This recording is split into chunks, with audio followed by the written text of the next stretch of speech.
limefunga wengi, na pia linaweza kusababisha wengi wakafanikiwa sana, lakini pia linaweza kufunga maisha ya watu wengi.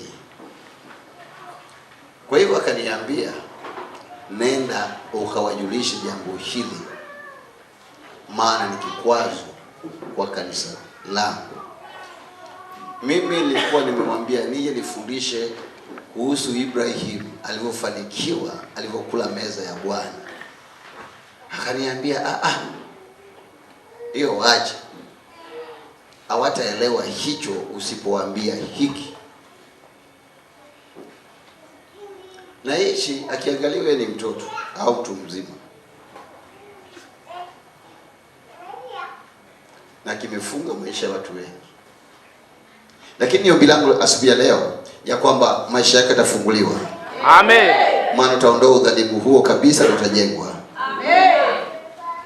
Wangapi kati yenu wamewahi kutoa ahadi kwa mtu na hawakutimiza? Hapo ndio kani. Ukiambiwa pendwa, ulitoa ahadi alafu kutimiza, hawainuagi mikono. Yaani wao wanakuwa watakatifu saa zote, yaani wakamilifu.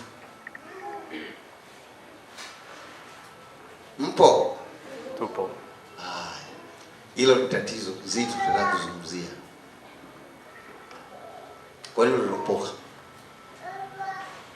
Muulize jina yako, kwa nini uliropoka? Cha kwanza, kuna kitu kinaitwa nadhiri.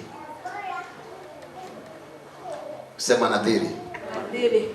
Nadhiri imefunga watu wengi, na nadhiri inaweza kufungulia milango mbele za Mungu ya ajabu mikubwa sana, na Mungu akafanya kwa haraka unachotaka kufanya.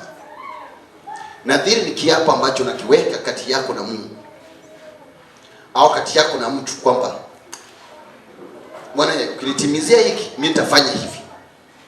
Hicho ni kiapo. Unanisikia? Hicho ni kiapo.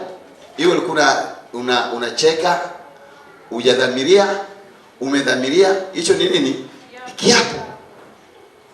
Esau akamwambia Yakobo, wewe nipe chakula Bwana, nakaribia kufa. Yakobo akasema, nipe nafasi yako ya mzaliwa wa kwanza, alafu nikupe deni.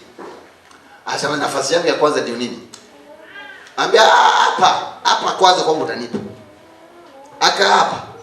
Alipo hapa kujua Mungu ni shahidi. Akawa ameuza. Na Yakobo akampa chakula.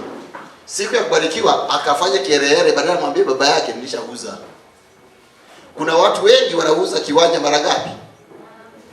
Au mara ngapi? Matapeli hao. Esau ndio tapeli, sio Yakobo. Mpaka hapo. Tunaangalia sasa. Kwa sababu yeye alishaguza nafasi yake, alafu anataka babake ambariki. Hiyo ni forgery. Si ni wizi huo? Unadanganya naye. Sasa mwangalie jina yako.